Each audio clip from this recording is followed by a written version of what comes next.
Aí isso pra mim Muito é bom. arte, né? Agora Arte. botam umas coisas feias lá e chamam É. de arte, só que é arte. Eu não. Meu conceito, pra mim a arte ela tem que vir acompanhada da beleza. A Sim. arte vem com beleza. Esse É. negócio de arte disruptiva, arte de protesto, sei lá, daí é protesto, não é arte. Misturo muitas Pois é, coisas, pra né? mim a arte é beleza e essa É. dança é arte. Não, ela é maravilhosa. Quem tem a oportunidade de acompanhar é muito bonito.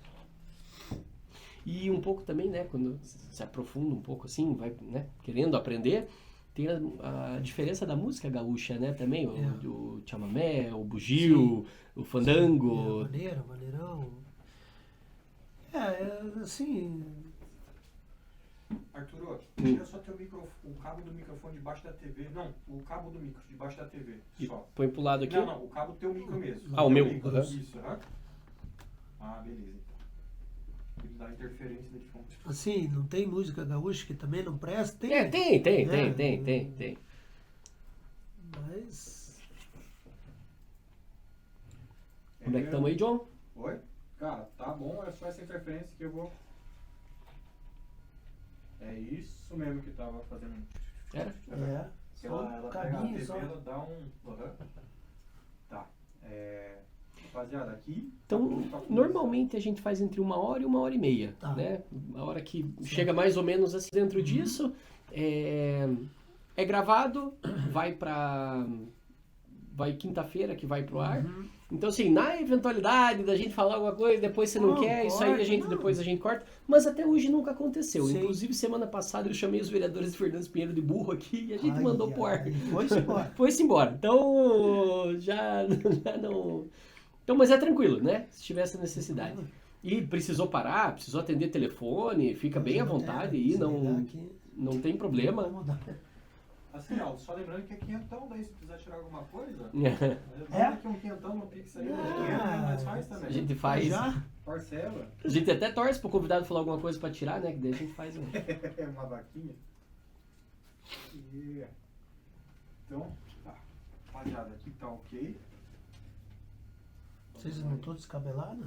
Doutor Arthur não precisa perguntar Descabelado tô eu, né? Essa pergunta pra Arthur a gente não faz. Sempre tem que entrar nesse assunto do cabelo todo, olha. Todo episódio, Todo né, cara? episódio, alguma coisinha do careca é falado. Não sabe, meu cunhado é bem careca, né? Às vezes eu pego ele fazendo a barba, ele passa aquela espuma de barba, ele aproveita e já passa assim na cabeça dele, vem com o barbeador assim e dá a volta A minha cabeça é pra descontrada. cortar um pouquinho. A minha cabeça ela tá ao contrário, assim, ela tipo, tá pra, Deus assim, sabe. sempre sobe o careca, coitado. Faz parte, né? Tem que fazer. Faz parte. Rapaziada, só pegar aqui, tá? Nós já vamos começar. Tudo pronto? Certo? Opa, fica à vontade lá. Vamos lá, pessoal. Pronto aí, Camilo? Gravando em 3, 2, 1. Turma, sejam bem-vindos a mais um episódio do Conectagro. Eu não vou falar qual episódio que tá, porque eu já perdi as contas, então não sei se é o 10º, me perdi, não tem problema. Décimo a produção tá falando. Então, eu acho que eu até falei alguma coisa sobre isso na chamada, que é, nosso podcast ele não quer tratar do agronegócio exclusivamente pelas questões técnicas. Nós já trouxemos técnicos muito bons aqui, falamos sobre muitos assuntos que permeiam e que rodeiam o agronegócio, mas também a nossa ideia desse podcast é trazer algumas questões culturais voltadas ao agronegócio. E eu já chamei aqui, né? Falei algumas vezes sobre o que eu falo que é a cultura do agro, que há lá uma certa divisão dentro do Brasil, um Brasil mais litorâneo, um Brasil mais do interior, um Brasil com alguns valores diferentes. E todo mundo fala que o que está lá é Brasil, mas na verdade lá também é o Brasil, mas nós temos um outro Brasil. E eu resolvi estudar, resolvi entender por que estava isso e comecei a buscar. Comecei a ir cada vez mais distante para encontrar isso. Fui encontrar lá alguma coisa lá nos jesuítas que vieram da Espanha, que organizaram o povo Guarani. Encontrei os índios charruas e minuanos. Encontrei os bandeirantes paulistas que arrasaram as missões jesuíticas, mas que também se misturaram aqui. Depois que surgiu um povo estancieiro, surgiram os peões. Bom, e aí foi. E essa cultura do agro, que eu falo, um dia eu vou falar mais ainda, vou estudar mais, me comprometo a estudar mais para falar para vocês. mas ela, sem dúvida nenhuma, ela passa pelo gaúcho. Como diz a música, nos fundões dessa pátria se acha um gaúcho abrindo fronteira. E é isso. O gaúcho que, ao mesmo tempo, defendeu as fronteiras do Brasil, também foi o responsável por sair, abrir e desbravar novas fronteiras. E aí bom, vou falar sobre a cultura gaúcha, vou falar sobre a história gaúcha, aonde que eu vou bater na porta? Eu vou bater na porta do CTG. Conversei com alguns amigos meus e falei, pessoal, preciso falar de gaúcho, preciso falar do CTG, preciso levar isso pro podcast. Foi unânime. Fala com o professor Ico Ruva que ele vai te responder. Então, prazer recebê-lo, professor. Dei esse arremate aí pra gente entender, pra, né, mostrar pro pessoal que tá acompanhando o porquê desse motivo, né? Falei, não é só a questão técnica, tem uma questão cultural no meio. E de fato tem. De fato, essa turma trabalha de um jeito diferente. E dentro do nosso estado, no interior do Brasil, não tem como a gente não entender a questão cultural que o gaúcho levou lá pra cima. Sim. Claro, né, foi adaptando, foi mudando, mas o gaúcho tá sempre presente. Seja bem-vindo, professor Ico Ruva. E de antemão já peço para você contar um pouco da tua história, né, do gaúcho. Como é que é o gaúcho Ico Ruva? Boa noite, doutor Arturo, toda a sua equipe, né? Muito obrigado pelo convite de estar aqui, né? No podcast Agro. Conectagro. Conectagro. Isso, muito bem. Muito obrigado pelo convite. E eu, de antemão, apesar de estar um pouquinho afastado desde 2015 do tradicionalismo, do tiro de laço, né? Então eu peço permissão a todos os tradicionalistas que eu possa representá-los nessa conversa, nesse papo, né? Porque é um assunto que a gente gosta muito, um assunto que a gente jamais vai se afastar, né? Pode estar um pouquinho afastado do laço, mas tradicionalista a gente nunca vai deixar de ser, né? A minha família inteira é sempre envolvida no tradicionalismo. E assim, doutor Arthur, eu posso dizer o seguinte, eu uma criança de 13 anos de idade, eu já tive a oportunidade de participar das reuniões da esquina da minha casa, da fundação do primeiro CTG em Irati, né? Isso em 1977. Onde o meu pai, os 3 irmãos Floriane, o Reginaldo Stein, né, o Sr. Landinho Maciel e outros tradicionalistas da época se reuniram para tentar fundar o primeiro CTG de Irati, que era o CTG Reis da Tradição, né? Mas o seu pai, sua família, esse pessoal, eles vinham do Rio Grande do Sul ou não? Já eram daqui e sentiam essa influência da cultura? Sim, nenhum deles era nascido no Rio Grande, mas você veja, quase que todos eles, tanto meu pai como talvez o Reginaldo Stein, não tanto, né? Mas a família Floriane, o senhor Landinho Maciel, todos os fundadores eram envolvidos com a lida com os animais, a lida com a terra, né? A lida campeira. Com a lida campeira. Veja, meu avô, meu pai, eu até tenho um artigo que eu vou depois tentar achar ali e repassar para você, da importância dos açougueiros na primeira fundação dos CTGs. Porque, veja bem, já se laçava cavalo? Não, se laçava a pé. Né? Tinha a lida de castração, tinha a lida de lidar com o cavalo, de domar o cavalo, de lidar com o gado. E os tropeiros, principalmente do Pinhão, que traziam o gado para os açougueiros aqui em Irati. Aí você pega o seu Vilares, os Gralac, né? O pai, o meu avô, né? O Turti, o seu Turti, que era açougueiro. Todos os açougueiros da época que traziam, compravam gado do Pinhão e que vinha esse gado tropeado. Isso 1950, 60, sim, mais ou menos? 40, 50 Legal, na época, legal. Né? Tinham contato com os tropeiros que já laçavam a cavalo. Né? Então esse gosto eu falo que o tradicionalismo gaúcho ele é enraizado, e aí você pode pegar até a história da fundação do tradicionalismo gaúcho no Rio Grande do Sul, porque foi uma captação e uma organização para que se passasse a ser um esporte de uma atividade que era normal do dia a dia, porque lá já se laçava a campo aberto. Lá já se pialava para castrar, já se domava cavalo, né? Então aquilo foi se organizando. Se você pegar a parte cultural, existiam bailes ao ar livre, né? Existiam algumas danças E Paixão Cortes e mais 7 amigos, os 8 amigos que fundaram o Tradicionalismo, começaram a estudar e organizar isso. Na parte campeira, né?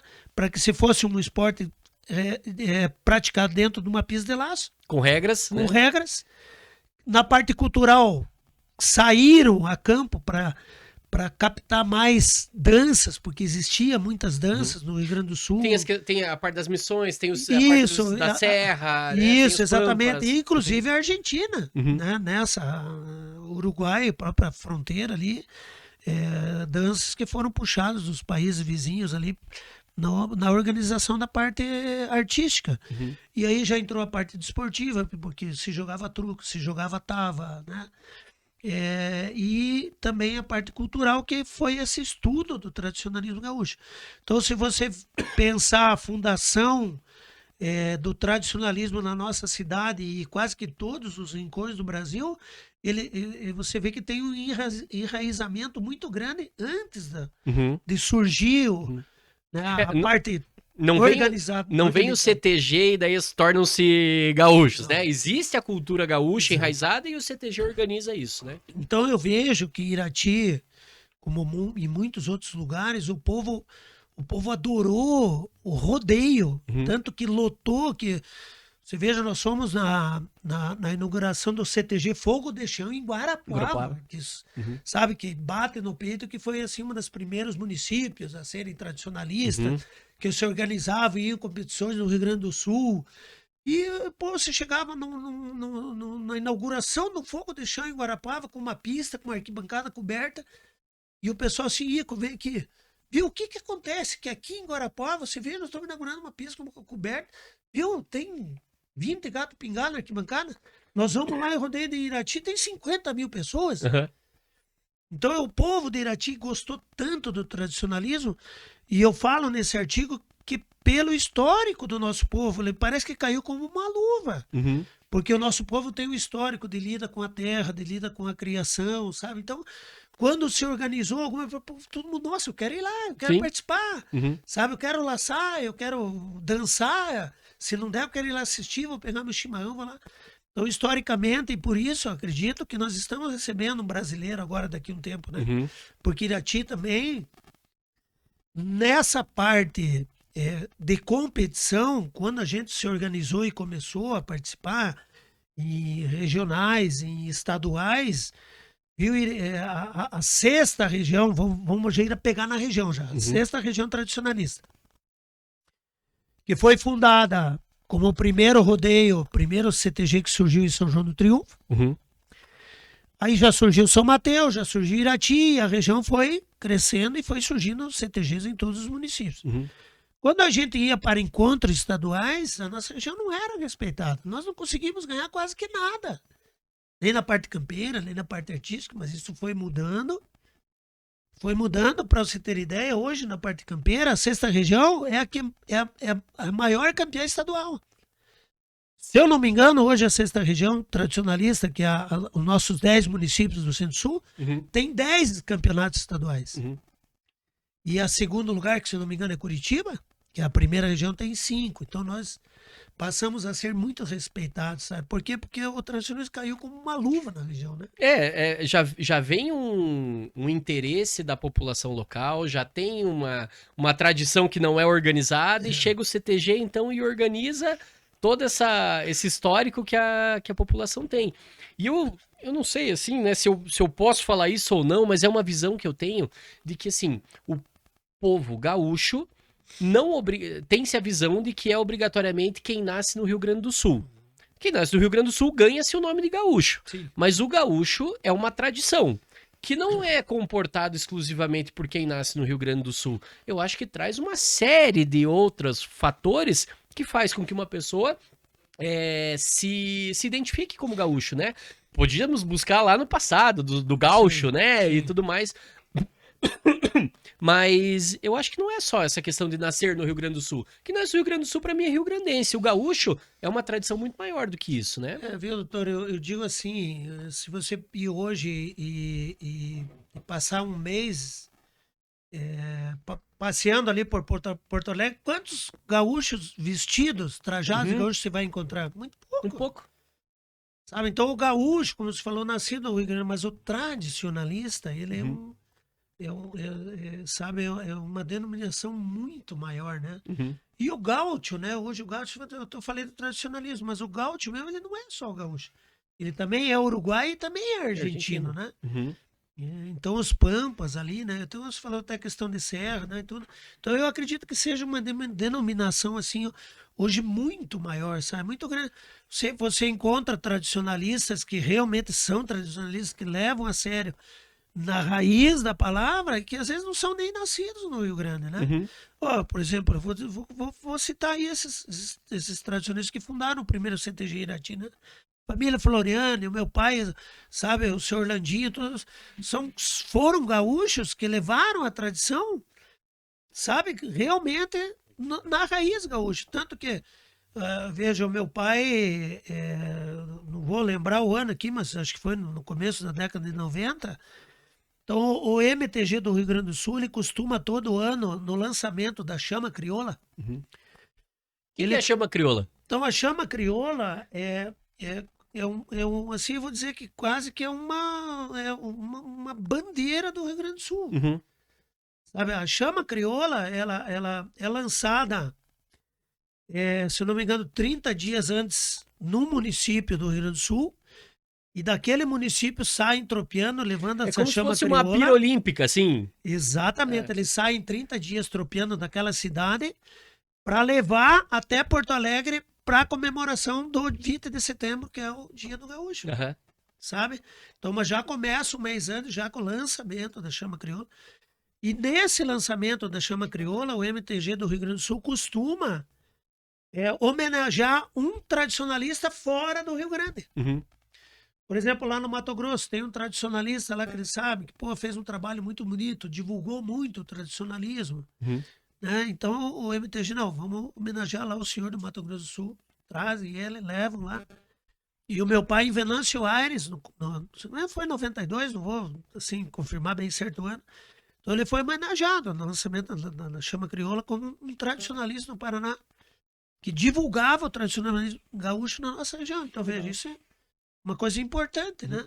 E falando então, né, do MTG e CTG, explica pra gente como que é essa estrutura, como que se formou, aonde que surgiu, né, e como que é essa estrutura, então, porque é uma estrutura muito organizada, né, tem nacional, tem estadual, né, como que funciona essa organização do MTG e do CTG e qual a então diferença? A célula é o CTG, né? Que seria o municipal, assim, seria Isso, né, o CTG tem que ter um convênio no município. Tá. Né? Por exemplo, hoje nós temos, se eu não me engano, 10 CTGs, né? Em Irati. Em Irati, todos têm um convênio com a prefeitura, município de Irati. Uhum. Né? E esse CTG, eles fazem parte de uma região, nossa, por exemplo, é a 6ª região tradicionalista do MTG do Paraná, Uhum. que compõe as 10 regiões do Centro-Sul aqui do nosso estado, né? Dentro dessa região, os CTGs disputam um campeonato anual. Aí, em todas... Isso do laço, né? Não, aí em todas as modalidades. Ah. Claro que a gente, assim, vamos dizer que o carro-chefe seja o laço, né? Uhum. Mas assim, na parte... claro que se você pegar hoje um CTG completo, ele tem a invernada campeira, Uhum. a invernada cultural, artística e desportiva. Então a campeira envolve todas as provas lá dentro da pista. Uhum. O laço, a gineteada, que hoje, por defesa dos animais, cortaram, né? Uhum. Então já não se pratica muito. Não sei se no Rio Grande do Sul ainda está se praticando ou não, né? Mas o laço e a gineteada, provas de rédea, né? Então, todos o envolvimento dentro das provas dentro da pista. Daí, se você pegar na prova de laço, assim como nas outras, também existem as categorias de piá, guri, prenda, adulto, veterano, entendeu? Então, são várias modalidades dentro da prova de laço, dentro da prova de rédeas, o lacinho da vaca parada, já para as crianças menores, né? E vamos dizer que existisse esse campeonato também na parte artística, cultural e desportiva. Então, um CTG, né, completo, ele teria então chamado de Se ele invernada. fosse completo. Completo, 4 invernadas. Isso. A Campeira, que são todas as provas. etc. Isso. Cultural. Cultural, que é do estudo do tradicionalismo. Aí a gente costuma dizer, porque existe o concurso estadual cultural, é um concurso que a gente assim diz que é uma prova de medicina. Uhum. Sabe? Porque para você estudar o tradicionalismo gaúcho, desde a sua história, evolução, sabe? É uma coisa muito ampla, sabe? A pessoa gasta realmente um tempo muito grande para se inteirar de tudo que é da história do tradicionalismo. Daí a desportiva, né, que é a tava, o truco, o bolão, né? Então, são várias provas ainda. E a artística, que daí são as provas de dança, né? Tal. Então, o CTG, se ele for completo, ele tem essas 4 invernadas. No campeonato regional, no final do ano, se elege uma seleção da região. Então, os melhores lá, os 10 melhores laçadores adultos, formam a seleção dos 10 homens que vai para o estadual. Daí tira-se a seleção dos piazinhos, dos veteranos. E tal, Cada né? categoria. Na parte cultural, lá o CTG que somou mais pontos, daí, por exemplo, na dança adulta, iria representar a região no estadual, né? Como na parte adulta e tal, e assim em todas as modalidades. Quando esse encontro estadual acontece, tira-se a seleção do estado do Paraná, daí o estadual para disputar um brasileiro, que vai ser esse brasileiro que nós vamos sediar aqui no mês de julho, né? 15 dias depois do nosso rodeio. Vamos falar também. Vamos falar também, né? Então, você veja, o CTG, ele obedece às suas regras para o coordenador regional. Né? O coordenador regional e as regiões obedecem uma regra para o MTG do Paraná. E os estaduais, os MTGs Rio Grande do Sul, Santa Catarina, Paraná, São Paulo, todos os estados obedecem uma regra da CBTG para disputar esse campeonato brasileiro. E como é que foi? Eu já vi algumas vezes assim sobre isso, que daí tem as regras de tradicionalismo, de frequentar os galpões, de frequentar os bailes. Tem essas regras? Como que funciona? Você diz Sim, de traje. Até de próprio comportamento que tem. Tem essas regras que servem para todos os CTGs? Sim, veja bem. Hoje eu acho assim que da parte da indumentária ele caiu um pouco, sabe? Alguns anos assim era mais rígido, né? Até para participar das provas, né? Por exemplo, a bombacha tinha que ser larga, se fosse a bombacha estreita, tipo calça, já era desclassificado, sabe? Se não, né, o lenço não obedecesse o tamanho, enfim. Então as regras eram um pouquinho mais rígidas. E isso também acontecia nos bailes, né? Então se cobrava, né? Não, baile gaúcho, baile de patrão é obrigatório traje, né? Então eu lembro que até os primeiros rodeios, os primeiros bailes aqui, quem não tinha ia de terno. Então era o traje. Ou vai tradicional ou vai de terno. Não tem, então você tem que ir de terno. Eu tava pronto até agora há pouco. Né?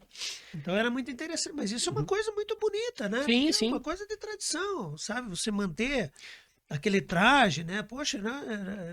Você ir num baile gaúcho, onde se diz, você vê que é uma coisa muito bonita, né? Os vestidos longos, bonito, traje, né, masculino, bonito, né? Não é à toa que se chama centro de tradição, é justamente para ter uma tradição. Se você quebrar a tradição, daí não tem mais o motivo daquilo, né, daquilo existir. E falando especificamente então aqui da nossa região, como é que surge aí o rodeio aqui de Irati e como é que ele ganha essa proporção? Pois é. Então quando se fundou as regras da tradição, então... Rédeas da Tradição era o primeiro CTG. Hoje está desativado, mas foi o primeiro aqui, em 1977, quando eles se reuniram e fundaram o CTG e precisava fazer rodeio, né?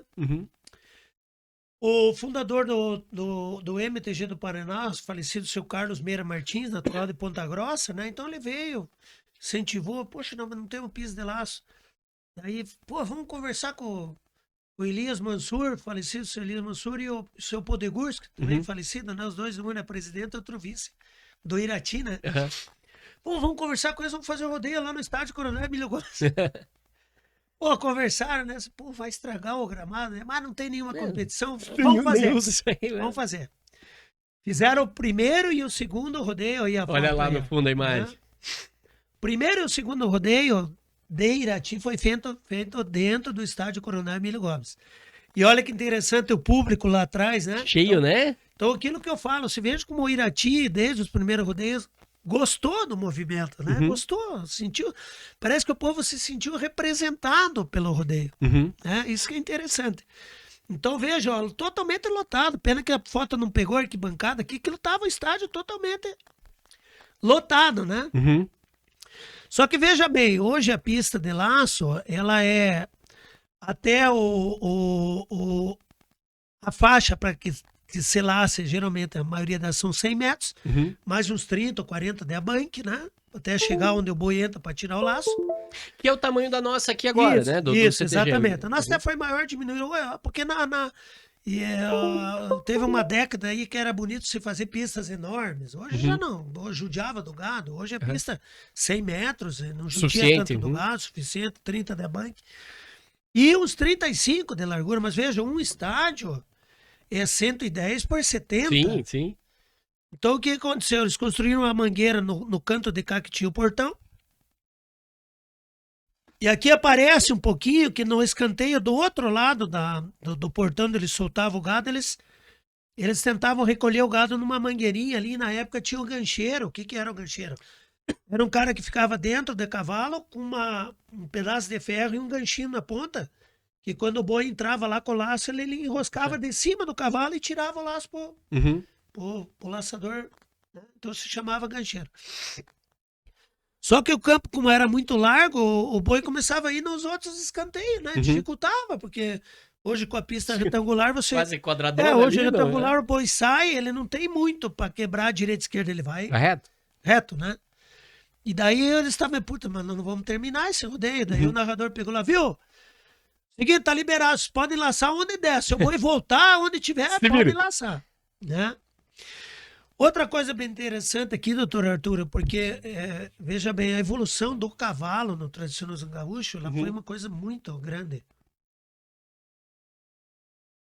Hoje, principalmente a raça quarto de milha e crioula, são duas raças direcionadas pro tradicionalismo gaúcho.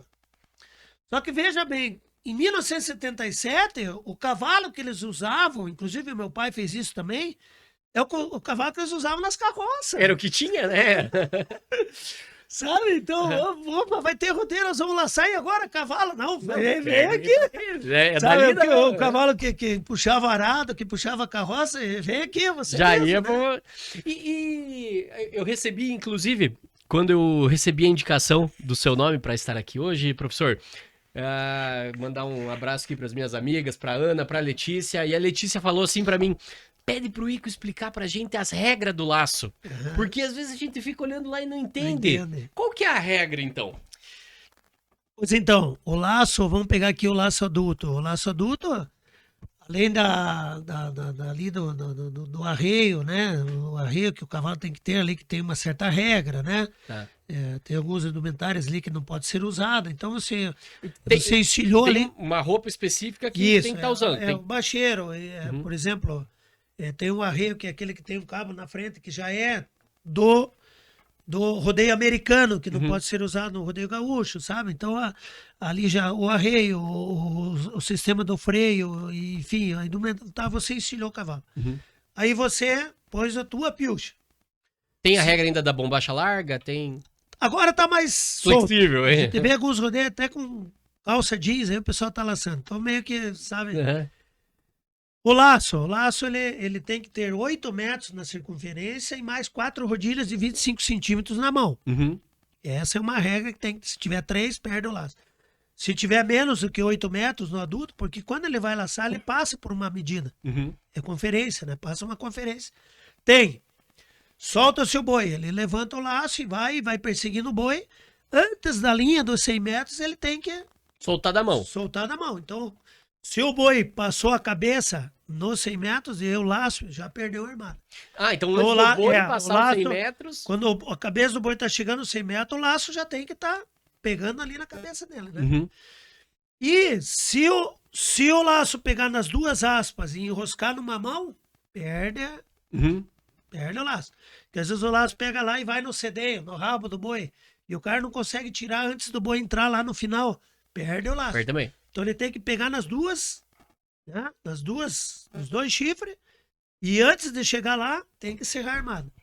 Hoje, se profissionalizou de uma tal maneira que é difícil um rodeio que não se laça em boi mocho, não tem nem aspa mais, né? Então o laçador tem que laçar praticamente só a orelha da res, né? Então você veja quanto que profissionalizou o laço, né? E você não vê aquilo que a gente fala hoje, o público lá, quando o cara erra, bate em palma, né? Um errou, né? Porque você vai lá, às vezes passa 80, 50, 80 laçadores e ninguém erra. E ninguém erra, Né? Tem um recorde, não sei, me perdoa aí os laçadores, mas se não me engano tinha um recorde aí de 160 armados, não sei se mudou já, né? Sem erro. 160 armados no rodeio sem erro. O laçador tem que trocar o cavalo, né? Porque né? Então, Sim. Viu? Troca o cavalo, esse aqui já cansou, me dá outro. Né? Hoje eu vou dizer assim que ficou feio. Não, é uma evolução.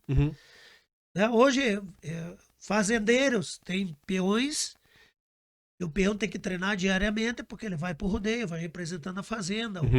O fazendeiro custeia Banca a isso. inscrição, banca a inscrição, banca a despesa, para que ele vá lá e ganhe o prêmio. Né? Então, como se diz, é uma evolução que não tem como se voltar mais, né?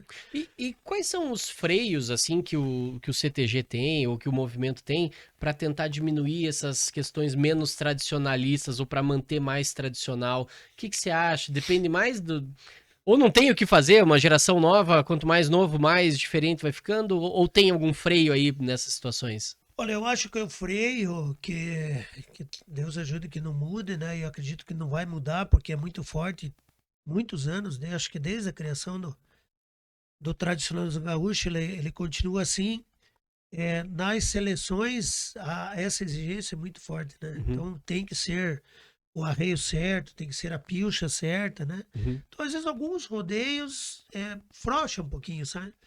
Mas quando se tira a seleção e vai para o campeonato estadual, um brasileiro, aí não. Aí não, aí tem que... Sabe, aí você vê que a coisa né, realmente na pilcha que o tradicionalismo exige, né? Então, é até bonito, né? É por isso que se chama Sim, tradição, porque sim, senão tradição. fazia qualquer um de qualquer jeito, né? Acho que a graça é justamente essa, é Sim. manter-se tradicional. Veja, às vezes você vai no rodeio e chove 3, 4 dias. Pô, aqui no banhado, se o cara for pôr uma bota de couro, né? Comprou a bota hoje, segunda-feira, já tem que jogar fora, né? Então, às vezes, não, viu?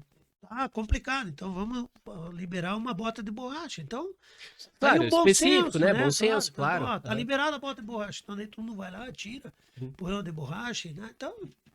E, né, falando aqui, então, né, fiz a pergunta e já emendamos outro assunto e voltando. Então, em 1977, começa a história do CTG aqui em Irati, né?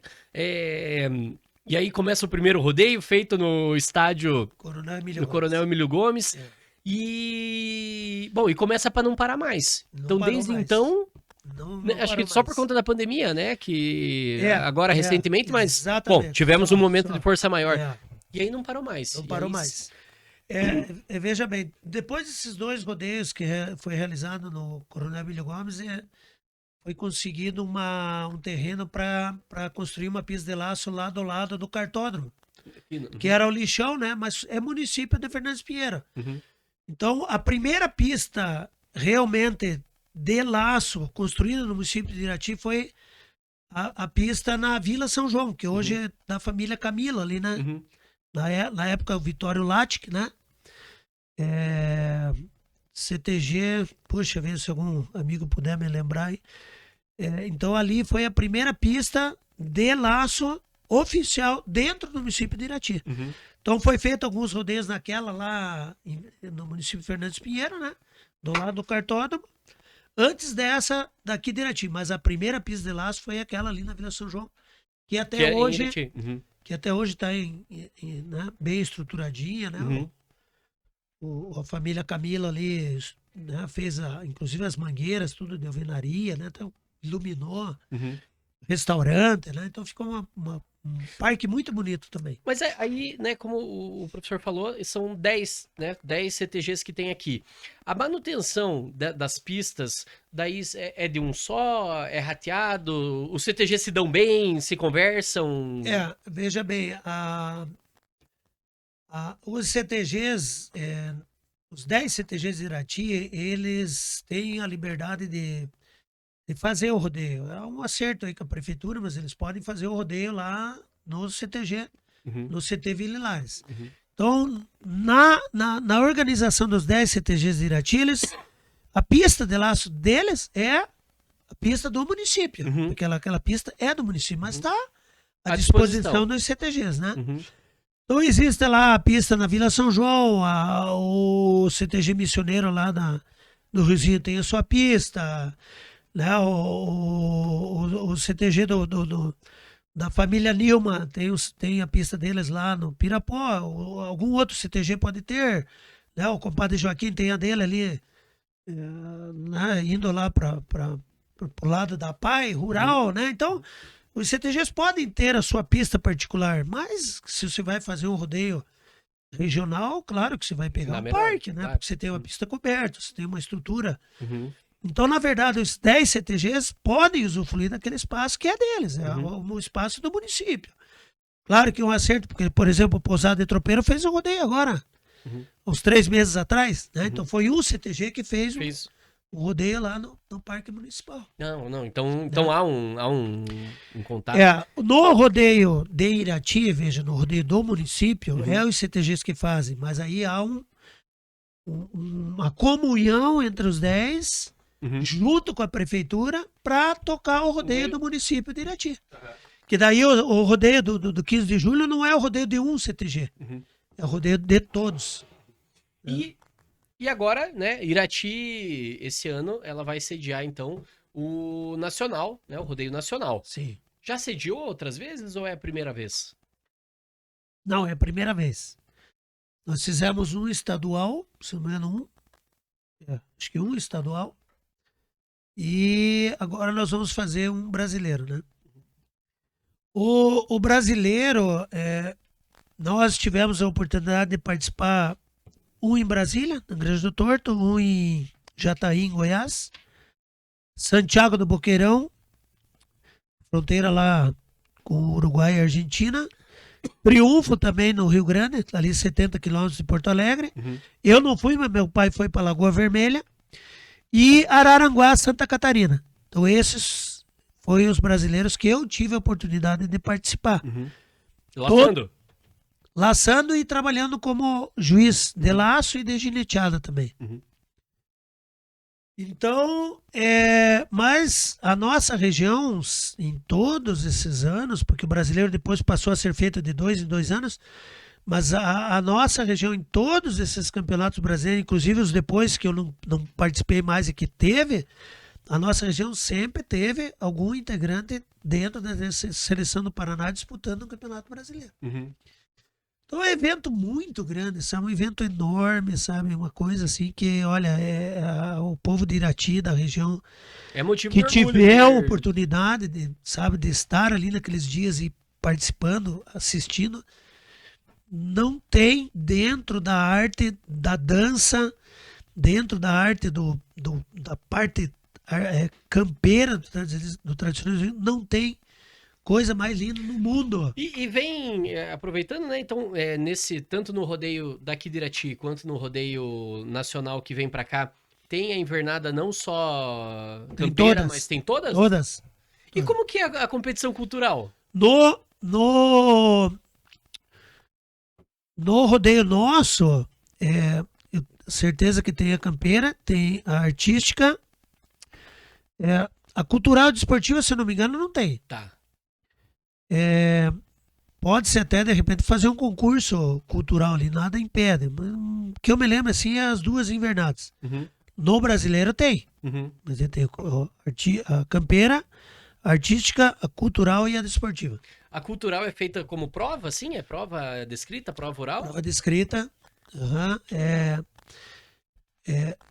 E, por exemplo, para você eleger um peão, o peão biriva, o que é? É o peão O Estado elege um peão-biriva, elege um peão-biriva nacional, né? A nossa região pode eleger peão-biriva e prenda. Uhum.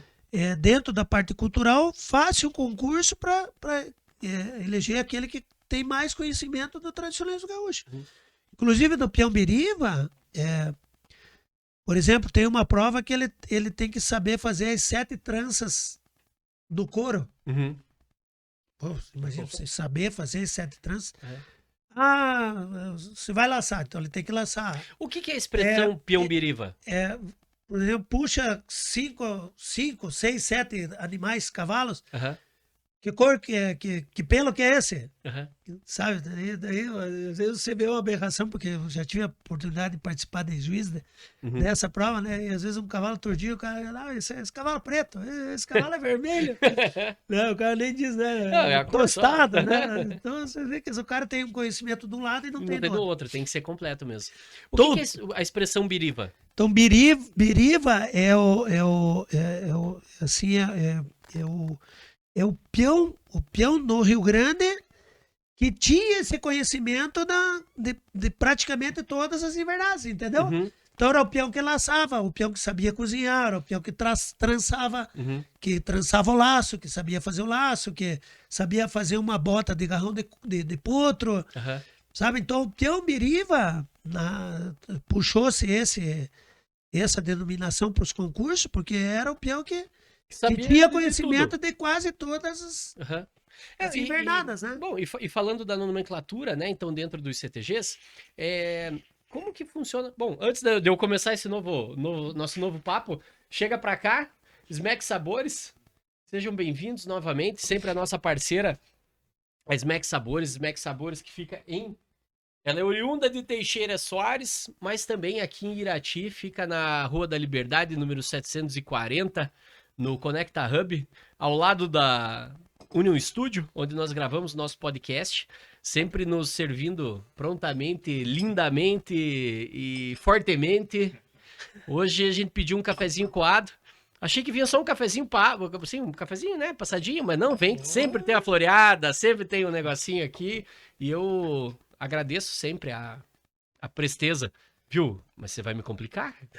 O que tem que fazer agora? Ah, é só passar. Tá chique, hein? Ó, Já traga o pano Olha aqui que só. você sabe que eu vou derrubar. Então tá bom, muito obrigado. obrigado. Deixa eu ver como é que Ó, funciona. muito chique, hein? Aqui, Olha, ó, esse o podcast. pessoal tá lá de casa, impossível, lá gente. que gosta de um café, vai ficar com ciúme nós tomando um cafezinho, né? Tá. Pera aí, vou botar esse aqui pra cá. Olha só. Olha só, hein? hein? Acho que o doutor Arthur tem que passar de novo o endereço desse café aí, Vai, porque... Rua da Liberdade, número 740, no Conecta Hub. Por que minha produção fez assim com a mão? Ah, tá. Então não é pra tá. botar tudo uma vez. Tá, entendi. Senão vai transbordar. Não, então tá bom, vai devagarzinho. Olha, eu já errei. Já sujou. Obrigado. Ah, tá.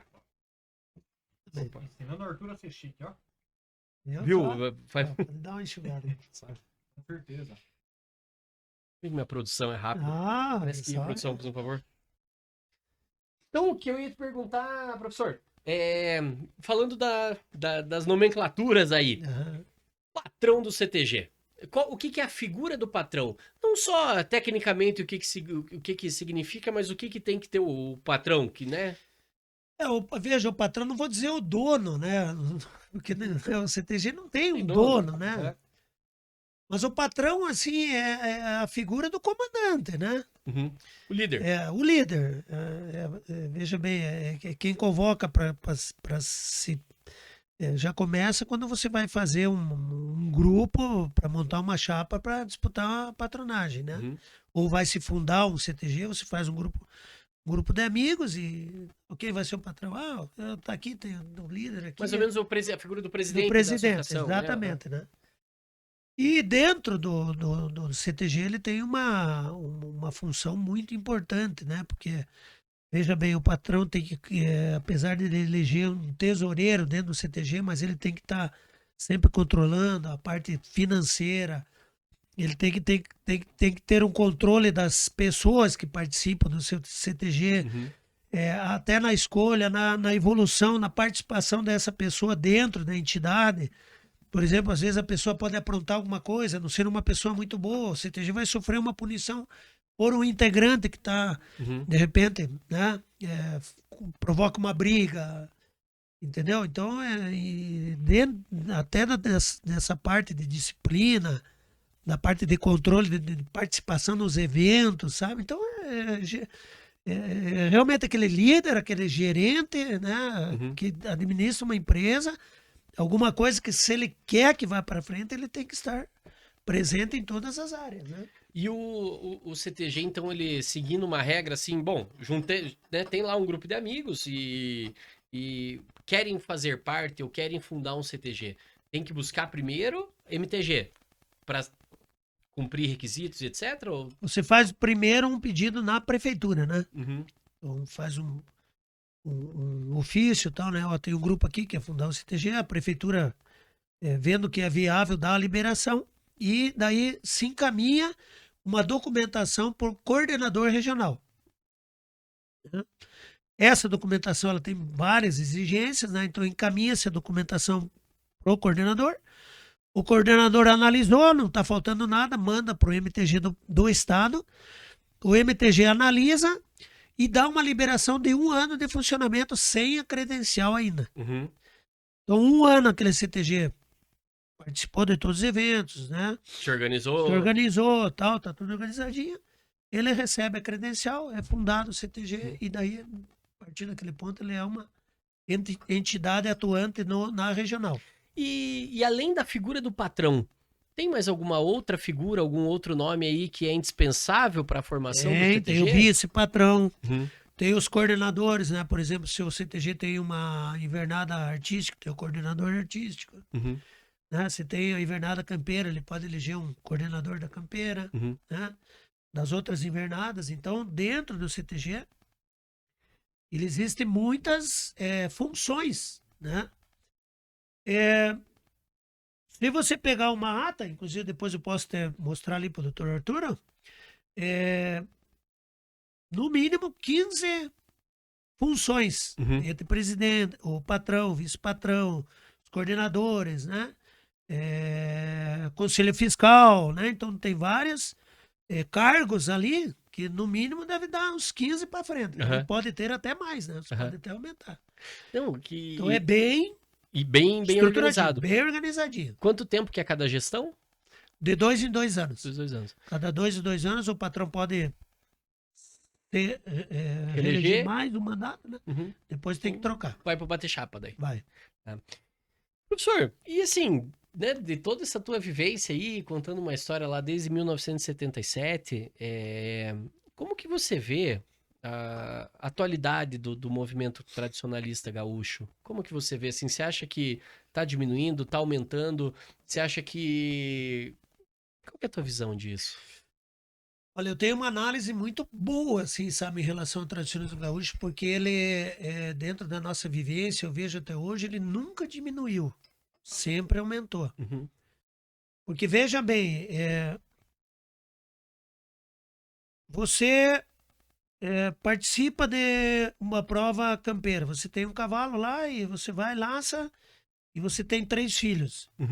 Aqueles 3 filhos lá, quando ele chega na idade ali, 6, 7 anos, você já incentiva que ele vá laçar na vaquinha parada. A tua filhinha, você já incentiva que ele vá, não, vamos lá, você vai aprender os passinhos de dança, já, né, tal. Então eu vejo que os pais, nessa relação, os avós, né, então dentro desse incentivo, fez só crescer o tradicionalismo gaúcho. Sabe, hoje assim, é inacreditável de você chegar numa periferia, entre uma torre de luz e outra, naquele espaço vazio, o pessoal tá a cavalo dançando. Deve ter a motinha puxando. Tem a motinha. Então, eu vejo que na década de 70, 80, a gente fazia cavalete de madeira fixo, com 2 pregos assim um pouquinho maior, e você vinha a cavalo e laçava ali, né? Mas era fixo, fincado no chão. Apareceu essa dita dessa motinha. Motinha 125 aí. Puta, isso estourou, né, cara? Estourou. Hoje você chega em qualquer lugar Eu falo o seguinte, você no interior existia campo de futebol e torneio. Torneio de futebol, aquilo pegava, aquilo era... Hoje você vai no interior, você não vê campo de futebol, você vê Muito pista de laço. Esse laço vê. No Né? nosso, né, na nossa realidade aqui, a gente Né? vê. Então você vê que a criança tem um cavalinho, gosta de cavalo, gosta de andar, daqui a pouco já tá... Pai, compra um laço, um arreio, né? Daqui a pouco já estão com uma motinha, já se organiza, né? Então eu vejo assim uma visão muito, sabe, esperançosa que isso continue, Permaneça, né? Continue, permaneça, né? Veja bem, eu sou professor que estou quase aposentando dentro da escola, né? Você vê hoje a criança, celular, sabe, a própria, as aulas de educação física eram 3, 10 anos atrás se cortou para 2 aulas. Os países mais desenvolvidos têm uma aula de atividade física todo dia, sabe? Então hoje a gente vê que se você não tem uma atividade, se a criança, sabe, não tem incentivo para sair um pouco das redes sociais, trabalhar um pouquinho o corpo, sabe? Pô, viu? Vai lá, pensa em uma criança escovando um cavalo, cuidando de um cavalo, tratando o cavalo, montando no cavalo para ele laçar. Chega de tarde, ele tá moído. Sabe também que eu vejo... Sabe, trabalhou o corpo, trabalhou o músculo, trabalhou a mente, né? Eu também entendo da seguinte forma, assim. Quando a gente não tem uma tradição que a gente segue, a gente acaba sendo órfão. E não tem nada a ver com o pai e a mãe diretamente, né? Mas é você ser órfão de história. Você não sabe de onde vem, você não sabe para onde... Se você não sabe de onde vem, você não sabe para onde vai. Eu posso colocar no meio também dessa questão da tradição gaúcha, que eu acho que tem um momento ali que elas se cruzam também, a questão da igreja, né? A questão de você, né? Seja lá a igreja que você tiver, eu sou católico, mas principalmente, né, cristão, se você não sabe, você não tem uma tradição que você segue, você vai ficando órfão. Então, a igreja é uma forma de você seguir uma tradição, de você se sentir amparado pelo teu passado. As questões do tradicionalismo gaúcho também é uma forma de você se sentir abraçado pelo teu passado, né? Você entender de onde você está vindo. E até comentávamos antes, esse é um exemplo que eu sempre uso, assim. Você encontra uma piazada na rua aqui de Irati, e daí, sei lá, piazão, ou seja, Irati, Curitiba, seja onde for, né? Tá lá o piá, ele vê alguém piochado e fala, o cara lá, piochado, nada a ver. E o cara tá vestido igual um rapper americano. Cara, é bonito você se vestir igual um rapper de um país que tá a 10 mil quilômetros daqui, isso é bonito. Agora, a forma como teu avô se vestia, a forma como teu pai se vestia, a forma como teu local se vestia é feio. Eu acho que é justamente o contrário. Eu prefiro, né, abraçar a minha história, entender a minha história, do que ficar tentando imitar algo que não tem relação nenhuma com a minha história, né? Você veja Paixão Cortes, né, que foi o líder lá dos 8 jovens, né, na Fundação do Tradicionalismo Gaúcho. Você conta essa história também pra gente, professor? Sim, então você vê que a ideia deles já na época, quando se fundou, quando começaram a se organizar, sabe? O 35 CTG, a história do colégio Júlio de Castilho, sabe? Toda aquela evolução foi já em combate da influência da cultura americana no Brasil, sabe? Então você veja que naquele período, há tantos anos atrás, eles já estavam pensando em fortalecer um tradicionalismo para combater a cultura de outro país que estava sendo, sabe, muito fortalecida no nosso país, sabe? Então veja que, né, justamente é isso que você falou. O tradicionalismo é a representatividade daquilo que meu avô e meu pai faziam. Né? Eu trago uma história, né? Não estou fazendo uma aberração. Não estou começando agora, lógico, né? E estou né? falando uma história que... De quantas pessoas... E acho que... Eu vejo, né? Acho também que a partir do momento que a pessoa não tem essa história, ela não sabe de onde é o passado, né? E tem muitos casos, né? Não conhece o pai, não conhece a mãe, não conhece o avô, não conhece a avó. Não conhece o seu passado, você fica perdido. Você não sabe para que lado ir, porque você não sabe de onde você vem, né? Exatamente. Bom, dentro da escola lá, professor, você é professor, quantos anos já, né? Você vê interesse da piazada mesmo que não tem uma relação assim? Você vê que tem, pelo menos aqui na nossa região, interesse? De participar do tradicionalismo? Isso. Inclusive, de conhecer, pelo menos, o tradicionalismo. Inclusive, eu tenho alunos assim que são campeoníssimos de laço, sabe? Aluno que está na 8ª série, né? que participa de rodeio, sabe, laça, é campeão, já ganhou muitos prêmios, sabe? Então a gente vê, assim, não são todos, né? Mas Sim. aqueles que têm ligação, assim, que os pais, de repente, né, têm um histórico, assim, de convivência com a terra, com os animais, você vê que eles, tendo a oportunidade, eles vão participar. Sim. E, bom, deixa eu aproveitar aqui, já que o podcast é meu, eu posso falar bastante coisa aqui, né? Como falei no começo, né? Eu vou aproveitar para contar um pouco do que eu tenho estudado, né? Sim. Como falei, né? Eu comecei a estudar, então, para entender quando eu falava dessa cultura do agro, por que um Brasil é tão diferente do outro, né? Por que a gente tem lá o Rio de Janeiro, Salvador, Nordeste, com uma cultura que é tão diferente da nossa? E eu comecei a buscar, né? Tentar entender um pouquinho de por que é isso. E vai lá para a época do descobrimento. Tem que ir lá para mais ou menos 1500, né? O limite do Brasil português era bem no final do litoral paulista. Então, interior de São Paulo, Paraná, Santa Catarina, Rio Grande do Sul, era terra espanhola. Sim. E aí, alguns poucos exploradores espanhóis chegaram até essa região, mas principalmente a cultura europeia, ela se deu através dos jesuítas, que chegaram aqui na nossa região, aqui no Paraná especificamente, né? Ali mais ou menos na Serra da Esperança para cima, onde foi chamado de Terra del Guairá, porque havia um pajé guarani que era chamado de Guairá e era o líder de toda essa região ali, e os jesuítas chegaram e chegaram respeitando. Alguns historiadores falam que eles fizeram lavagem cerebral nos guaranis, mas é impossível 12 jesuítas fazer lavagem cerebral em 100 mil guaranis. Não faz sentido, né? Então o que eles falaram? Eles apresentaram a palavra de Jesus Cristo, né? E começaram a organizar os guaranis. Então aqui no Paraná, onde é o Paraná hoje, mas que era a terra del Guairá, foram organizadas as 13 missões, onde haviam mais de 100 mil índios guaranis devidamente organizados, com uma agricultura pujante, com pecuária. Inclusive, há uma história de que foi feita uma infusão de erva mate lá, umas questões genéticas. A história diz que a melhor erva mate que já existiu foi feita nesta época, né? E além de outras missões jesuítas que foram mais para baixo, né? E aí, né? Aí há uma mistura então, né? O índio guarani, o espanhol na figura do jesuíta, índios charruas e minuanos, que já eram mais índios mais indômitos, né? Embora eles não brigassem com os guaranis, mas eventualmente eles iam lá, roubavam um gado, roubavam um cavalo, brigavam ali alguma coisa, mas era mais ou menos esse o caldo que tinha.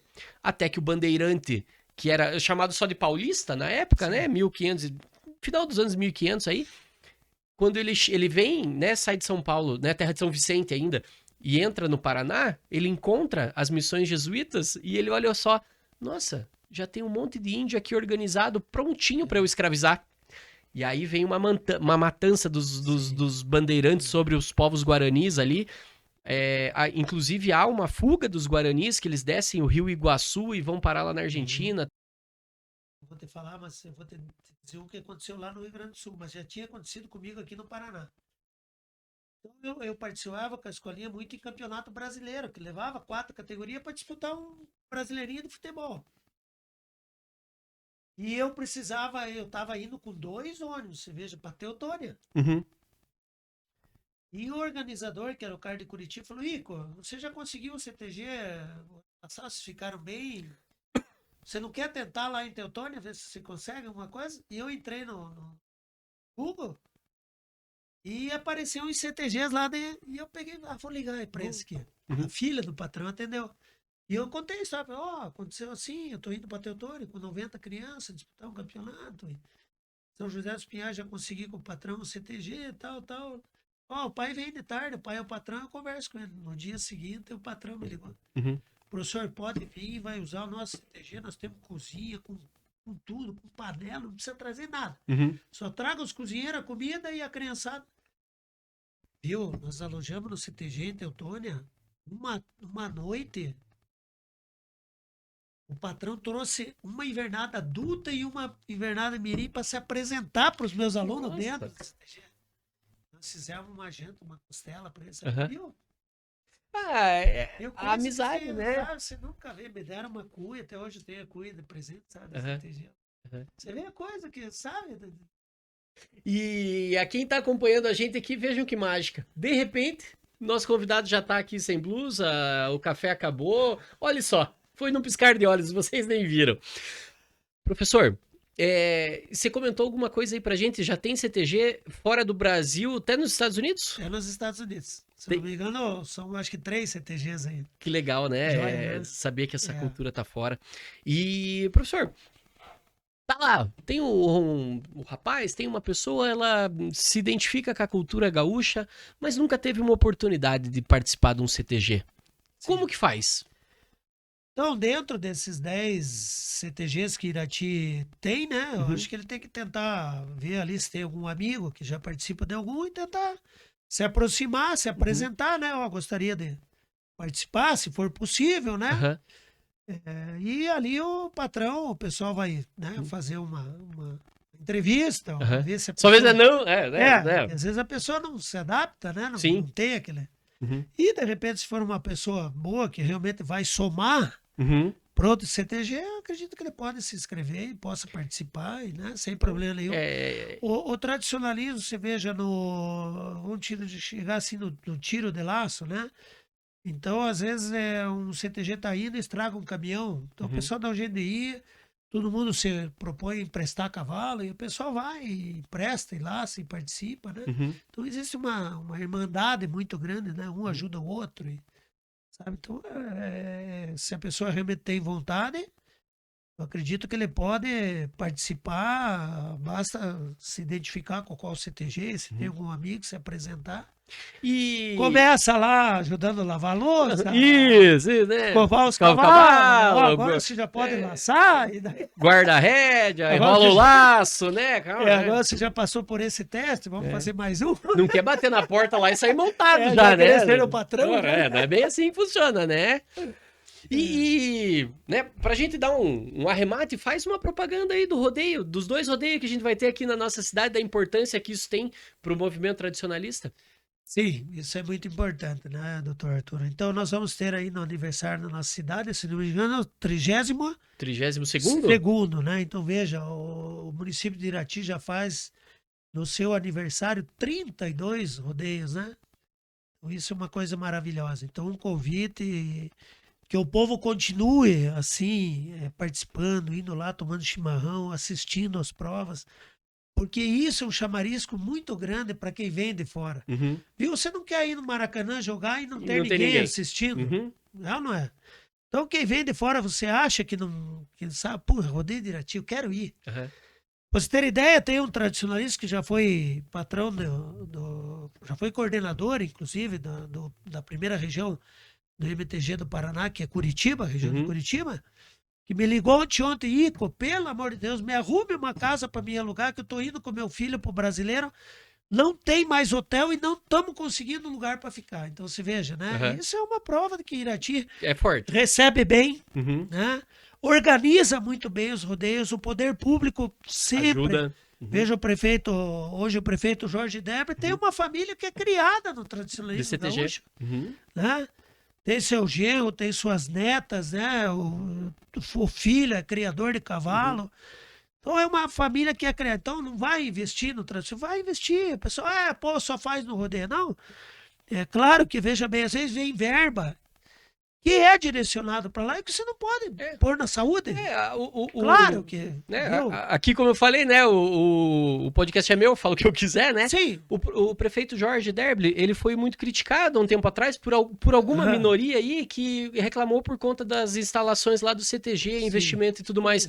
Mas olha o quanto que isso fomenta para nossa cidade. Exato. Não é um Isso é uma gosto, coisa não é um que- gosto particular dele, não. É. Isso tem um público, tem um É. porquê, tem um motivo, isso fomenta o comércio da nossa região, isso fomenta o esporte da nossa região, Sim. fomenta o tradicionalismo, tem muita gente envolvida nisso, então não é nenhuma questão de gosto pessoal, não. Eu acho que foi muito acertado Doutor, o que o prefeito assim, fez.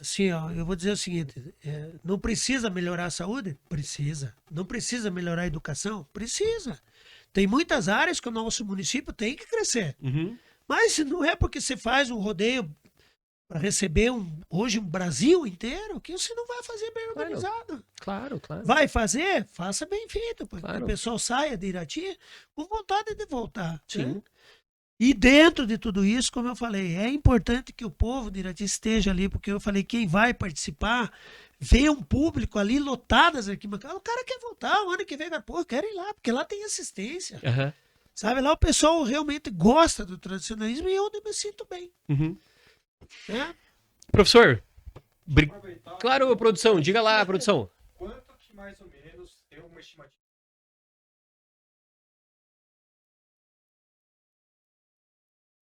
aqui? Olha, eu acho que, sinceramente, eu acho que nunca foi feito um estudo em todas essas áreas, né? Porque você veja um brasileiro esse não ter mais vaga em hotel. Se você pegar hotel, você pegar o comércio dentro do CTG, o comércio fora do CTG, viu? Vai ter que se alugar casa, de repente vai ter que ir em hotel em Rebouças, vai ter que ir em hotel... É, porque quantos competidores são?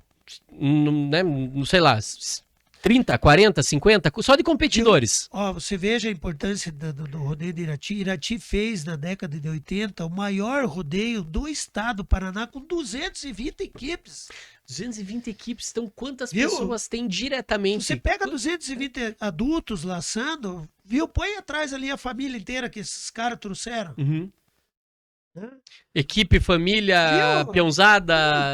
Aí, tem que abastecer o carro, tem que abastecer. comer, Viu, tem pessoal? farmácia, tem. Grande maioria, não vou dizer assim, mas mais da metade vem, não traz compra lá, vem fazer Fazer um aqui. comércio aqui, sabe? Compra carne aqui, Uhum. compra a alimentação do cavalo aqui, sabe? Então, é interessante, era importante que o município Vamos se levantar isso aí. fizesse, principalmente no brasileiro, né? Pô, vamos fazer um estudo, porque isso aí é uma coisa que você vai ter que divulgar. Não, o Rodeio Nacional Irati envolveu no comércio tantos milhões. E até para justificar para os críticos, né? Para quem Sim, critica isso aí, entender sim, que é um claro. investimento e traz para nossa cidade, até como nós, né, na semana passada recebi aqui a prefeita Cleonice, né?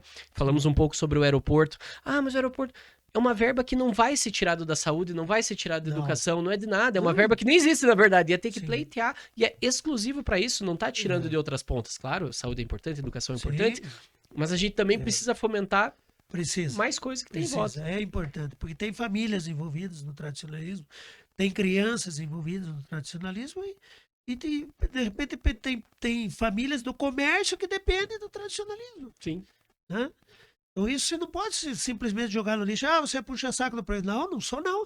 Como eu falei, saúde e educação tem que melhorar. Claro, O claro. esporte tá bom, nós temos um secretário de esportes que é maravilhoso. O Dedé é um cara que, viu, dá pra melhorar? Vamos ver o que dá pra melhorar. Sim, sim, mas acho que nessa situação pontual não é crítica, é investimento. e É necessário. investimento, Irati é respeitado nessa área e tem que realmente ser e tem que investir. E tem que ficar assim. Porque de repente vai, daqui uns anos, brasileiro no Pará, não tem que ser feito lá em Irati, porque lá foi feito um que foi um dos melhores brasileiros. Uhum. Aí quando o Paraná, o MTG do Paraná, tiver que representar de novo no brasileiro, pô, Cascavel, não, mas o Irati foi melhor. Uhum. Então vai para Irati. Professor, obrigado. Obrigado por aceitar o meu convite, obrigado por estar aqui com a gente, obrigado por dividir todo o teu conhecimento aqui, não só comigo, mas com todo mundo que tá lá na expectativa. E olha, só pela, né, a gente não tem aqui, né, depois eu até dou um jeito de mostrar lá nas nossas redes sociais a quantidade de material que o professor trouxe aqui pra gente dar uma olhada. Olha, eu tenho assunto aqui para pelo menos mais uns 19 episódios só para contar a história do movimento tradicionalista aqui na nossa cidade.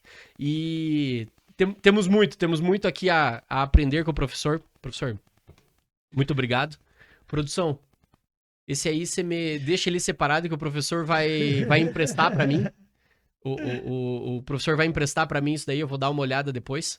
E, professor, obrigado pela tua presença aí, foi muito boa a tua presença aqui com a gente, ensinando mais um pouquinho. O professor tem que ensinar, né? Eu que agradeço, doutor Arturo, toda a sua equipe aí, né? E como o senhor falou aí, de repente, se a gente for se aprofundar aí, conversar, né? Sobre o nosso tradicionalismo aí no Brasil, no Paraná, na nossa região, no município de Irati, a gente ia se alongar muito, né? Uhum. Muito obrigado pelo convite e espero aqui ter representado os nossos tradicionalistas, que são realmente as famílias, as pessoas que levaram toda essa história A ponto do nosso município receber um brasileiro, né? Então esse brasileiro não começou agora. Uhum. Esse brasileiro começou lá em 1977, 77. ou até antes a história dos açougueiros, né? Das pessoas que eram ligadas na terra com os animais. Sabe que agora nós vamos receber um brasileiro, mas a história Começa bem antes. começou bem antes. Muito obrigado, professor. Turma, obrigado pela presença de todos vocês. Até o próximo episódio. Charruas, minuanos, etc. Todos os índios da região sul. Eles já faziam a infusão da erva mate, seja com água quente ou água fria, e eles tinham lá o ritual de tomar. E quando os espanhóis chegaram e começaram, né, viram que tinha algumas propriedades, que era diferente, etc., eles colocavam açúcar, porque era muito forte para que eles tomassem. E aí, quando tomava o mate sem o açúcar, é que era chamado de chimarro. Chimarro é o que é criado de forma selvagem. Então os cavalos que fugiam e se criavam sozinhos no mato é chamado de cavalo chimarro. O boi, quando fugia, era boi chimarro. E quando tomava o mate sem o açúcar, era chamado de chimarro, ou chimarrão. Então, o chimarrão é pela falta de infusão do açúcar no mate. Mais uma vez. Viu por quê? Viu por quê sem açúcar? Deixa eu correr no banheiro.